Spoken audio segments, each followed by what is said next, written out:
Welcome to Ingrid's World Television Show. My name is Ingrid Paris-Hicklin. I am the host and executive producer of the television show.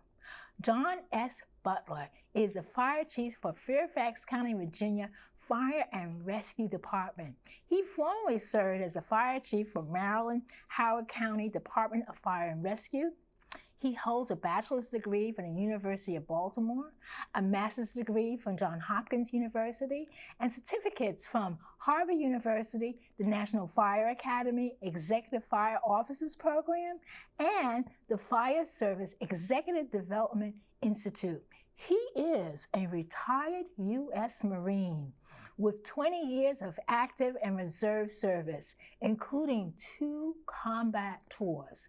Currently, Chief Butler serves on the International Association of Fire Chiefs, where he serves as president and board chair. Welcome to the show, Fire Chief Butler. Well, thank you. Thank you for having me. Well, give us an overview of Fairfax County Fire and Rescue Department. Sure, I'll be happy to do that.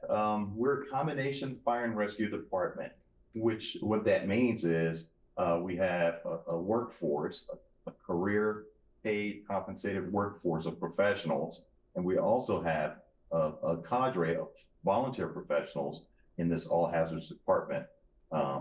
We have 1,400 uniformed members and about 320 operational volunteers and 200 civilian or support staff. We run a lot of calls, 125,000 or so each year, and that's ticking up. It's constantly going up. So we're a very large organization and accredited. We're an accredited department, which there aren't a whole lot of those in the country. It's a very small number of percentage, but we're real fortunate to have the support of the county government, the community, and a real professional organization. Real proud of them. 39 stations covering 400 square miles, and I could go on just bragging on the department. I'm really proud of who they are and what they do. Well, what I love about this, Chief Butler, you're just stating the facts, and that is exactly what you're doing, which is absolutely beautiful. Now, you brought a video with us. Would you like to introduce the video? So yeah, we're real proud of this video. It's been shown both for the community as well as external. We used it when we were seeking accreditation and just to talk about who we are and what we do. I'll let the video speak for itself. It's something to be very proud of, and I'll let you go ahead and show it. Looking forward to and sharing it with your viewers. So, exactly. Yeah. All right, everyone, stay right there and watch this wonderful video, which you get a chance to watch and be amazed like I am.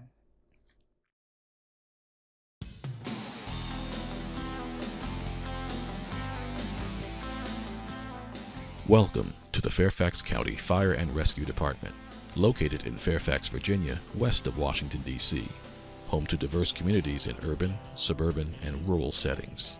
The county's total land area covers 405 square miles, making it the largest county in Virginia.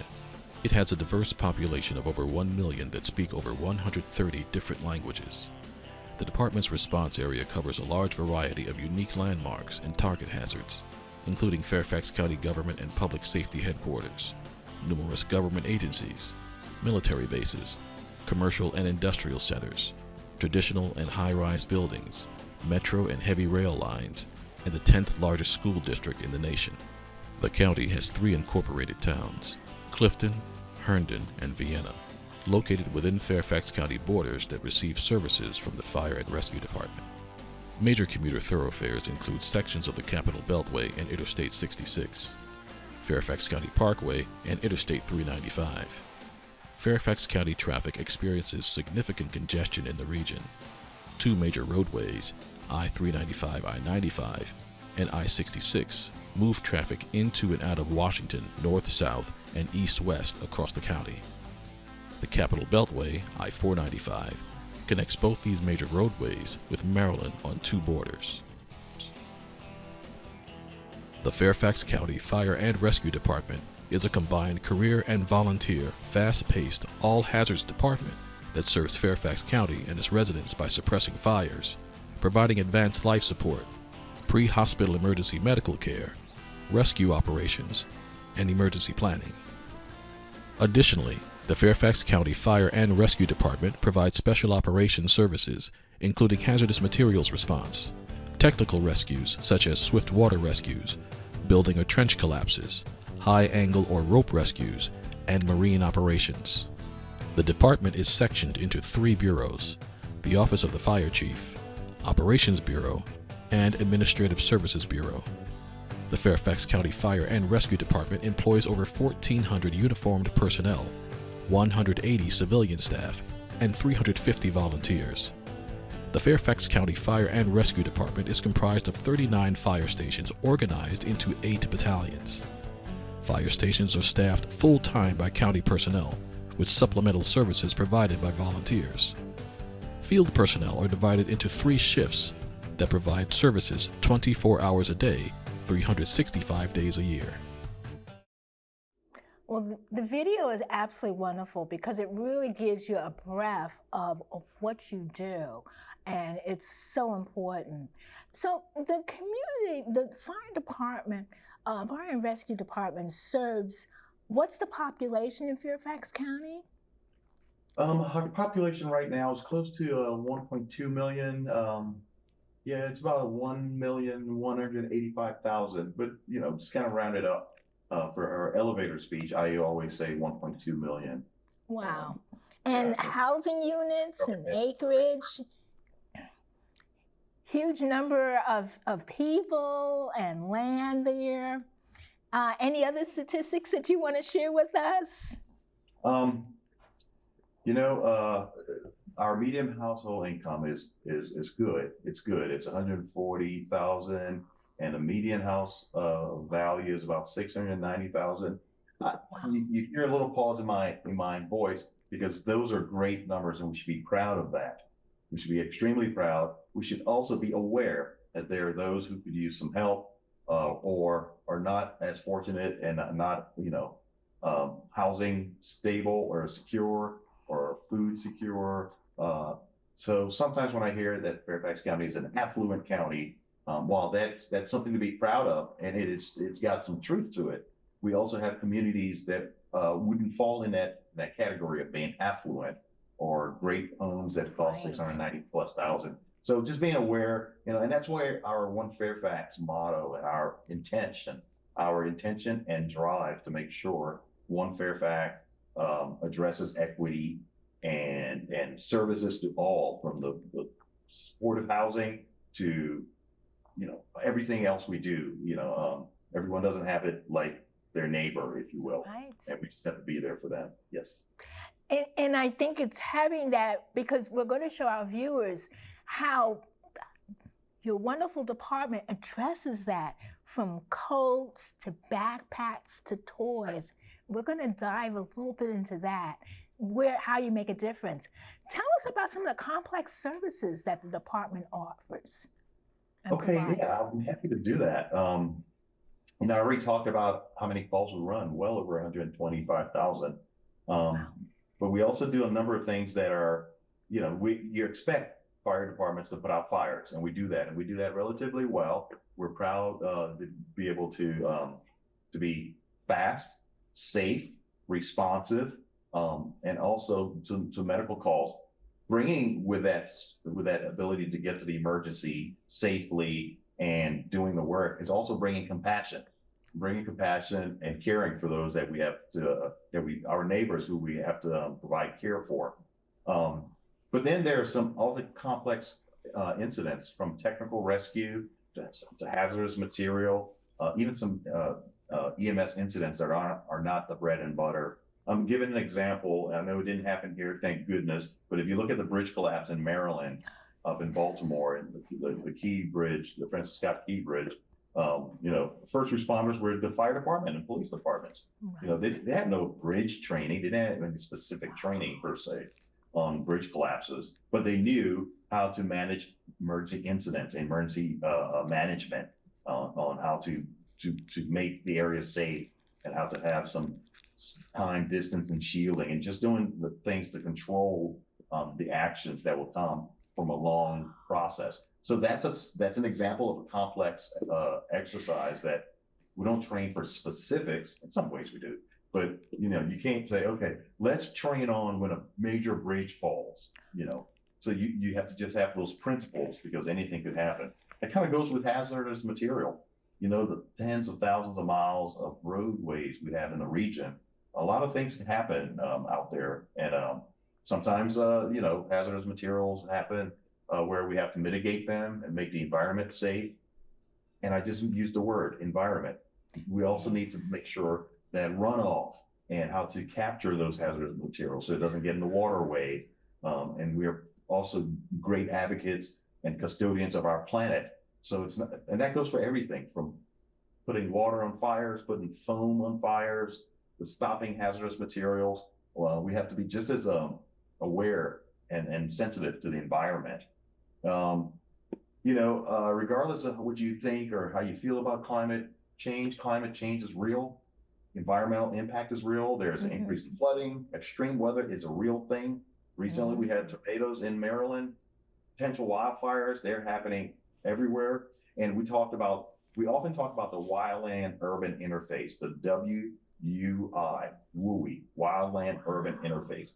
Fancy words to mean wildfires that come into the built environment. We're all in a building right now. That's considered the environment.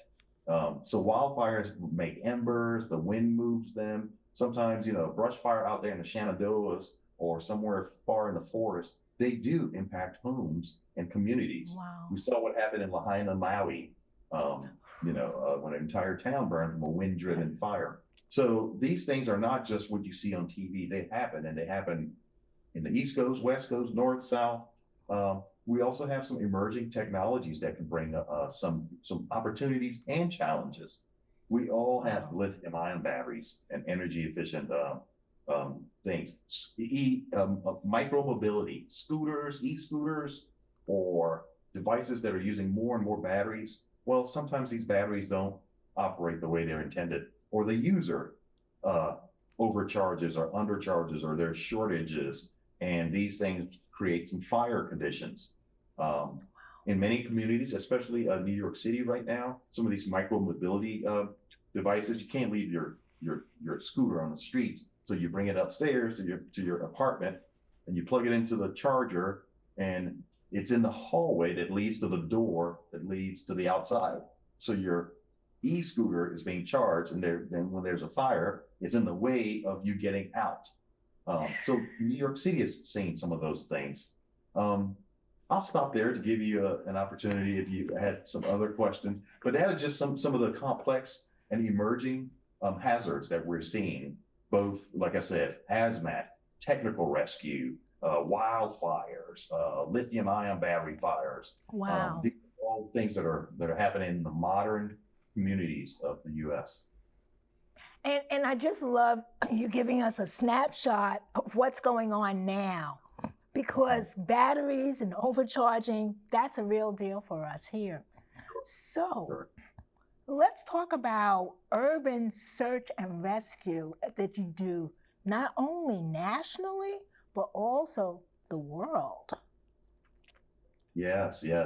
That's one of our our centerpieces of what makes the Fairfax County Fire and Rescue Department unique. There are about 30,000 fire departments in the U.S.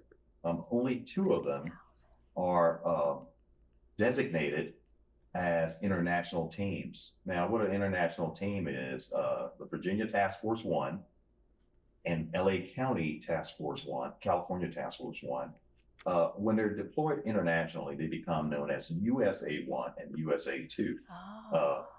The federal government can mobilize those 2 teams to do international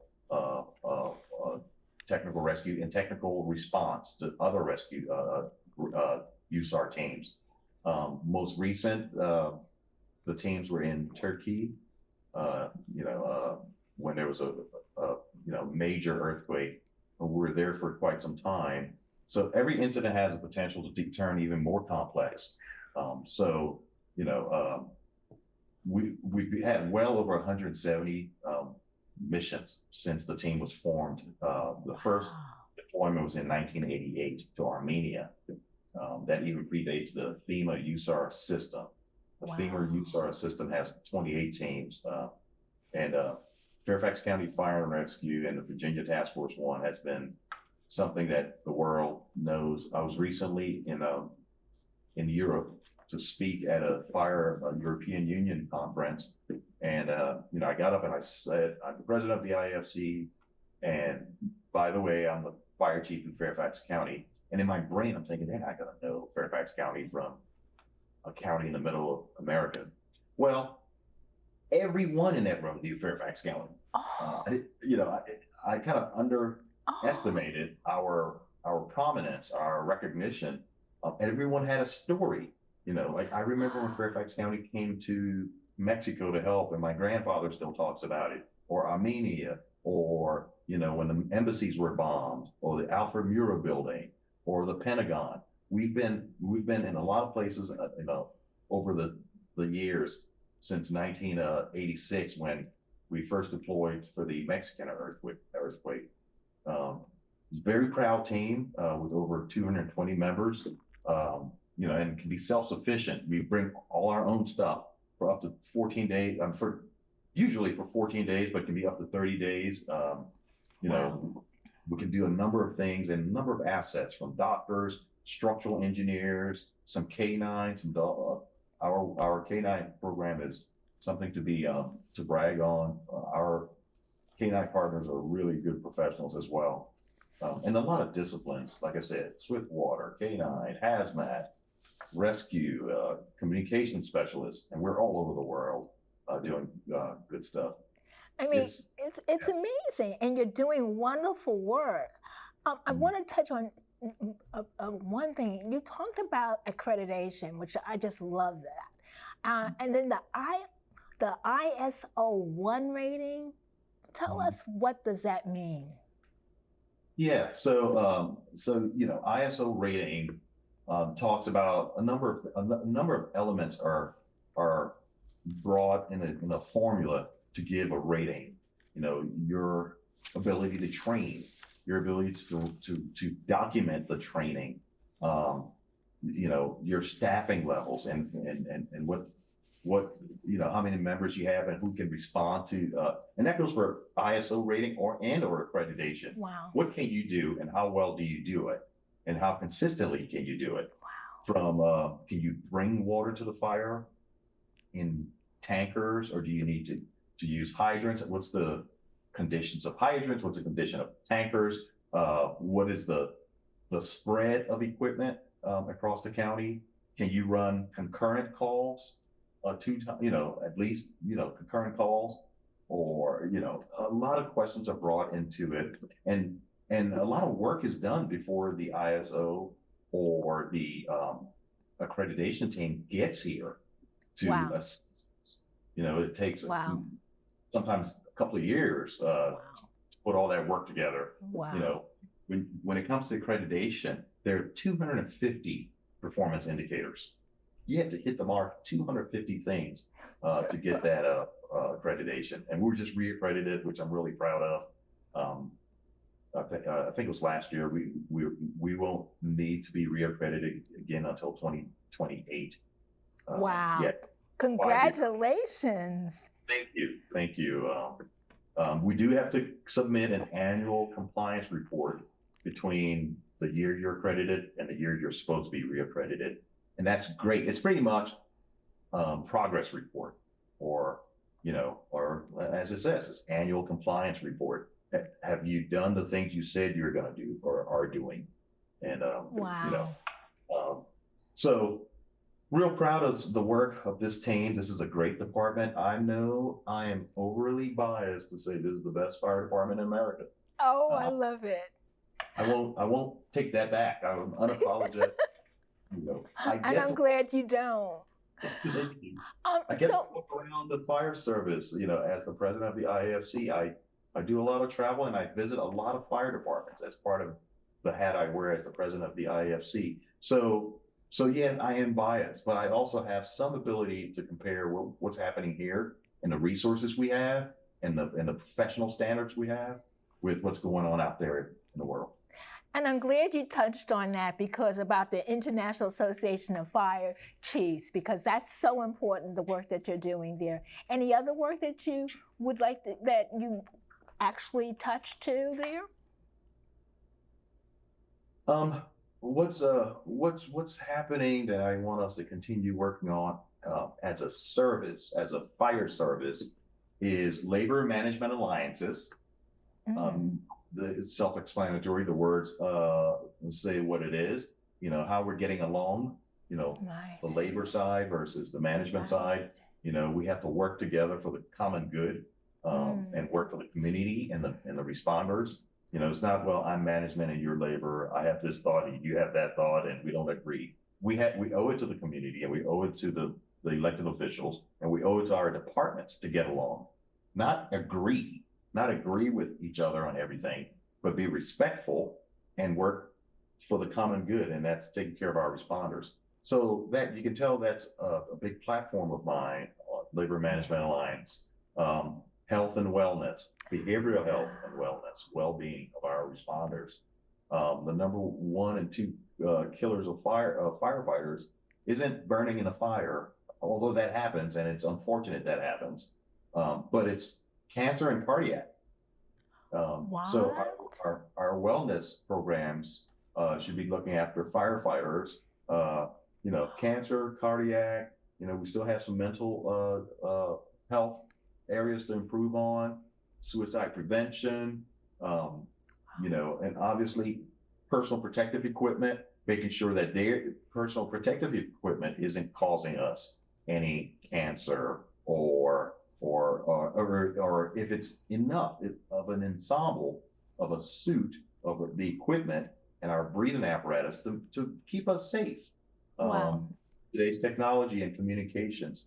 So those are just a few things that are major platforms, not only here locally in our own department, but also as the fire chief and president of the International Association of Fire Chiefs. That's what I'm talking about and doing out there. Well, and a wonderful work you're doing. So we have, you know, we only have like 3 minutes. Where did the time go? We needed an hour. That's the truth. But I really wanted to touch a little bit because we have this wonderful picture of people, and it's like they're holding coats and backpacks, and you do some wonderful community work. Tell our viewers about the wonderful community work that you do in addition of the work of the fire department, fire and rescue. Thank you. Thank you for that question. So we have 6 core values, and I'll say what they are. They are integrity, diversity, professional excellence, health, safety, wellness, teamwork, and the last one I'll mention is community engagement. Community engagement, and with the help of leaders like retired Chief Willie Bailey. Chief Bailey was a leader and a spearhead that over 25 years ago, we got into the space of assisting families and children with items that they need, from backpacks, school supplies, to shoes before school started, to teaming up with local barbers to help provide free haircuts to hundreds of kids to prepare them for the first day of school. You know, in October, this past October, we gave away over 2,500 new coats to deserving kids in the county. In this past December, in 2023, December of 23, we ran 2 toy drive distributions. 55 schools and shelters and nonprofits came and we gave them toys and gifts for over 3,500 children. You know, we do a lot, including with the Marines program, the Toys for Tots program. We're real proud of that. Every November, we pair up with the Marines to work on giving kids toys in November and December. 2 tractor trailer loads in this every year. 2 tractor trailer of toys. That's incredible. Not many other communities are doing this. And then last but not least, we bring our communities inside the fire service and expose them to what we call Community Fire and Rescue Academy. It's a mini academy for those who probably are not interested in making this a profession or just curious about their community's fire department. So they come through this mini 9-week class at the Fire Academy and learn what we do. Approximately 25 people per class. And it's hands-on, and people get to see what we do and feel what we feel. And that's going really well. And sometimes we have to even pare it down because from a capacity perspective, we can't do more than what we do. Wow. So yeah, those are just a few things from coat drives. And I mean, the work, and I've actually had the privilege of witnessing the wonderful work and just, you know, the community members, the firefighters, and everyone joining together. And, you know, Chief Butler, I just can't thank you enough for the amazing work that you do. Wish we had more time, but you know what? It's always good to leave our viewers wanting for more. They can go to your website, they can check out, maybe they will get more involved. You never know. So thank you again, Chief Butler, for being on Ingrid's World and taking time out of your very busy schedule. Thank you so much for having me. It's a great honor to be back. It's been a few years, and I look forward to coming back whenever you want. Just say the word. I love it. I love it. You know me, you will be seeing an invitation. Well, my inspirational quote is from President Barack Obama. Our stories may be singular, but our destination is shared. I hope you enjoyed the show as much as I did to produce it. I appreciate you watching Ingrid's World, and remember, connect with me on Facebook at Ingrid's World or follow the show at Ingrid's World VA in X and Instagram. Miss an episode? Well, remember, you can find the show on Ingrid's World LLC YouTube channel and ingridsworld.org. Thanks for watching.